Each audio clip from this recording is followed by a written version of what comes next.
কল্পনা করুন, একটি বিশাল সমুদ্র হঠাৎ দুই ভাগ হয়ে গেল। মাঝখানে তৈরি হলো শুকনো রাস্তা। হাজার হাজার, এমনকি লক্ষ লক্ষ মানুষ সেই রাস্তা দিয়ে পার হয়ে গেল, আর তাদের পিছু ধাওয়া করা একটি শক্তিশালী সেনাবাহিনী পানির নিচে তলিয়ে গেল। এটি কি শুধুই ধর্মীয় কাহিনী, নাকি এর পেছনে লুকিয়ে আছে বাস্তব কোনো ঘটনা? আজ আমরা অনুসন্ধান করব ইতিহাসের অন্যতম রহস্যময় ঘটনা, এক্সোডাস, অর্থাৎ মিশর থেকে হিব্রুদের প্রস্থান। আর দেখব আধুনিক বিজ্ঞান ও প্রত্নতত্ত্ব কি সত্যিই এই ঘটনার কোনো প্রমাণ খুঁজে পেয়েছে। বাইবেলের বর্ণনা অনুযায়ী মিশরের ফেরাউন হিব্রুদের মুক্তি দিতে অস্বীকার করেছিলেন। এরপর ঈশ্বর মিশরের ওপর একের পর এক 10টি ভয়াবহ দুর্যোগ বা প্লেগ নাজিল করেন। কিন্তু সবচেয়ে নাটকীয় ঘটনাটি ছিল সমুদ্র বিভক্ত হওয়ার ঘটনা। বর্ণনা অনুযায়ী মুসা তার অনুসারীদের নিয়ে সমুদ্রের কিনারায় এসে আটকা পড়েন।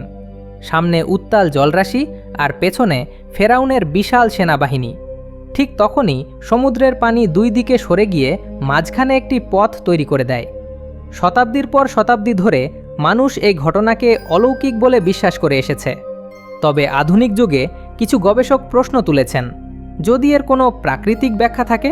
এই প্রশ্নের উত্তর খুঁজতে জন্ম নিয়েছে একটি বিশেষ শাখা, বাইবেলিক্যাল আর্কিওলজি বা বাইবেল ভিত্তিক প্রত্নতত্ত্ব। এই শাখার গবেষকরা চেষ্টা করেন বাইবেলের ঘটনাগুলোর ঐতিহাসিক ভিত্তি খুঁজে বের করতে। তাদের মতে ঘটনাগুলো সত্যিই ঘটতে পারে, যদিও সেগুলোর কারণ অলৌকিক না হয়ে প্রাকৃতিকও হতে পারে।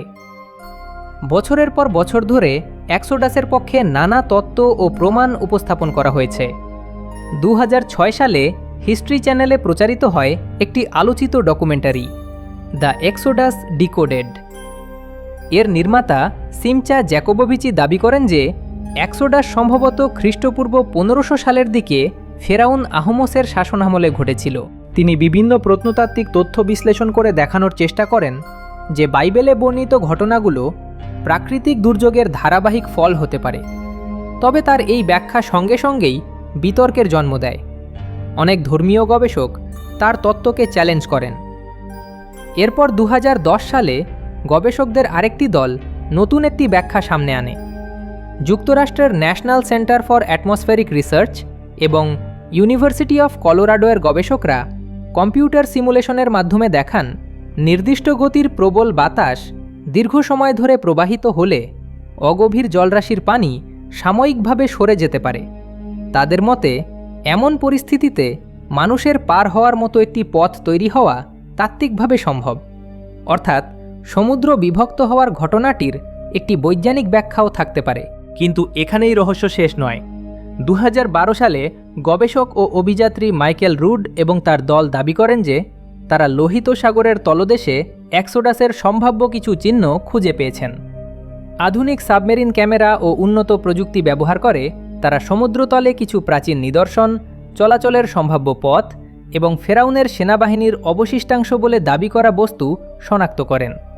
তবে এসব আবিষ্কার কিভাবে সেখানে পৌঁছালো সে বিষয়ে তারা কোনো নির্দিষ্ট ব্যাখ্যা দিতে পারেননি। ফলে রহস্য আরও গভীর হয়ে ওঠে।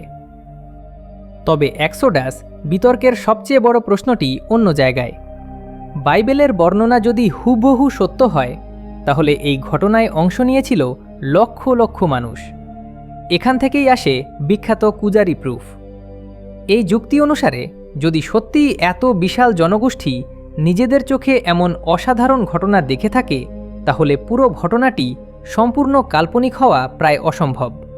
কারণ এত বিপুল সংখ্যক মানুষের স্মৃতিতে একটি মিথ্যা ঘটনা প্রজন্মের পর প্রজন্ম টিকে থাকা অত্যন্ত কঠিন। তবে সমালোচকেরা বলেন, এখন পর্যন্ত যে বৈজ্ঞানিক তত্ত্বগুলো উপস্থাপন করা হয়েছে সেগুলো সাধারণত কয়েক হাজার মানুষের চলাচল ব্যাখ্যা করতে পারে, লক্ষ লক্ষ মানুষের নয়। তাহলে সত্যটা কি? মুসার নেতৃত্বে সমুদ্র কি সত্যিই বিভক্ত হয়েছিল? প্রবল বাতাস কি অলৌকিক ঘটনার পেছনের প্রকৃত কারণ ছিল? নাকি পুরো ঘটনাটি বহু শতাব্দী ধরে রূপ নেওয়া একটি কিংবদন্তি? আজও এই প্রশ্নগুলোর চূড়ান্ত উত্তর মেলেনি।